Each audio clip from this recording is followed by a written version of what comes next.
Hello నమస్తే, నేను journalist YNR. CAA citizenship amendment act ఇప్పుడు ఆంధ్రప్రదేశ్లో కూటమి నెత్తిన పిడుగులా మారిపోయింది. ఆంధ్రప్రదేశ్లో భారతీయ జనతా పార్టీ, తెలుగుదేశం, జనసేన కలిసి ఎన్నికలకు వెళ్తున్నాయి. ఎన్డీఏ కూటమిలోకి తిరిగి తెలుగుదేశం పార్టీ చేరింది. సో 3 పార్టీలు కలిసి ఆంధ్రప్రదేశ్లో ఎన్నికలకు వెళ్ళబోతున్నాయి.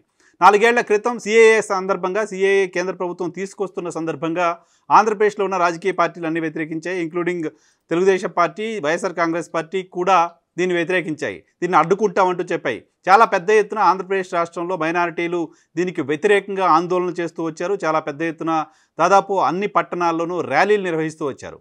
సో కేంద్ర ప్రభుత్వం నిర్ణయాన్ని వెనక్కి తీసుకోవాలని డిమాండ్ చేస్తూ వచ్చారు. ఈవెన్ ముఖ్యమంత్రి సభల్లో కూడా దీనిపైన నిరసన తెలిపిన సందర్భంలో ఎట్టి పరిస్థితుల్లో సిఏకు తాను మద్దతు ఇవ్వను అనే విషయాన్ని జగన్మోహన్ రెడ్డి చెప్తూ వచ్చారు. ముస్లిం సంఘాల ప్రతినిధులతో సమావేశమైన సందర్భంగా టీడీపీ అధినేత చంద్రబాబు కూడా చెప్పారు, సిఏకు ఎట్టి పరిస్థితుల్లో మద్దతు ఇవ్వం, దాన్ని విత్డ్రా చేసుకునేలాగా మేము కేంద్ర ప్రభుత్వం పైన పోరాటం చేస్తామంటూ ముస్లిం పెద్దలకు చంద్రబాబు నాయుడు గారు హామీ ఇస్తూ వచ్చారు. అయితే కూటమి పొత్తుకు సంబంధించి క్లారిటీ వచ్చిన తర్వాత, కూటమి పొత్తు పెట్టుకున్న తర్వాత సడన్గా నిన్న ఈ సిఏఏ అంశాన్ని నోటిఫై చేస్తూ కేంద్ర ప్రభుత్వం నిర్ణయం తీసుకోవడం, నిన్నటి నుంచి అది అమల్లోకి రావడంతో ఇప్పుడు ఆంధ్రప్రదేశ్లో మైనార్టీలకు ఏం సమాధానం చెప్పాలో తెలియని ఒక పరిస్థితిలోకి కూటమి నేతలు వెళ్ళిపోయారు. ప్రధానంగా ఆంధ్రప్రదేశ్ రాష్ట్రంలో భారతీయ జనతా పార్టీకి దీంతో పెద్దగా ఇబ్బంది ఉండకపోవచ్చు. భారతీయ జనతా పార్టీకి పెద్దగా బలం లేదు, ఇప్పుడు కోల్పోయేది ఏం లేదు. భారతీయ జనతా పార్టీ అక్కడ గడిచిన ఎన్నికల్లోనూ పెద్దగా ఓట్లు సాధించింది లేదు, సీట్లు సాధించింది లేదు. ఇప్పుడు ఏమన్నా ఓట్లు వస్తే అడ్వాంటేజ్ తప్ప డిసడ్వాంటేజ్ భారతీయ జనతా పార్టీకి లేదు. కానీ తెలుగుదేశం పార్టీకి డిసడ్వాంటేజ్గా ఉండబోతోంది. తెలుగుదేశం పార్టీ, జనసేన కూటమి ప్రధానంగా ప్రభుత్వ వ్యతిరేకత పైన ఆధారపడుతూ వచ్చాయి. ప్రభుత్వం పైన పట్టణ ప్రాంతాల్లో చాలా ఎక్కువ వ్యతిరేకత ఉంది అంటూ భావిస్తూ వచ్చాయి.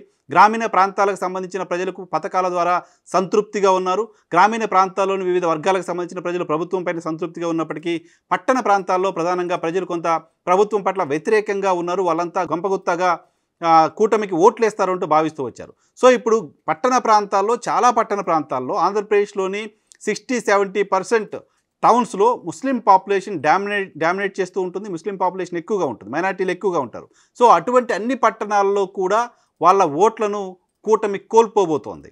వాళ్ళంతా భారతీయ జనతా పార్టీ ఈ సిఏఏని తీసుకొచ్చిన నేపథ్యంలో, భారతీయ జనతా పార్టీతో తెలుగుదేశం పార్టీ, జనసేన పొత్తు పెట్టుకున్న నేపథ్యంలో కూటమి అభ్యర్థులకు వ్యతిరేకంగా ఓటు చేయడానికి సంబంధించిన అవకాశం కనపడుతోంది.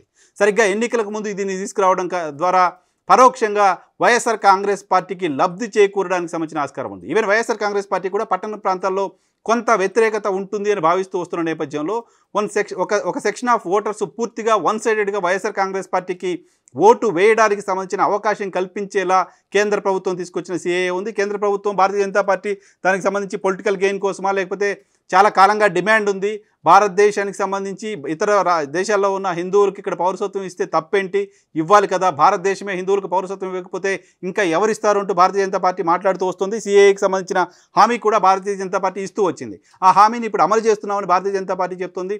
ప్రధానంగా ఉత్తరాది రాష్ట్రాల్లో భారతీయ జనతా పార్టీకి రాజకీయంగా ఇది లబ్ధి చేకూర్చే అవకాశం ఉంది. బట్ ఆంధ్రప్రదేశ్కి వచ్చేసరికి ఆంధ్రప్రదేశ్లో ఈ సిఏఏ అనేది కూటమికి ఒక గుదిబండగా మారిపోతుంది.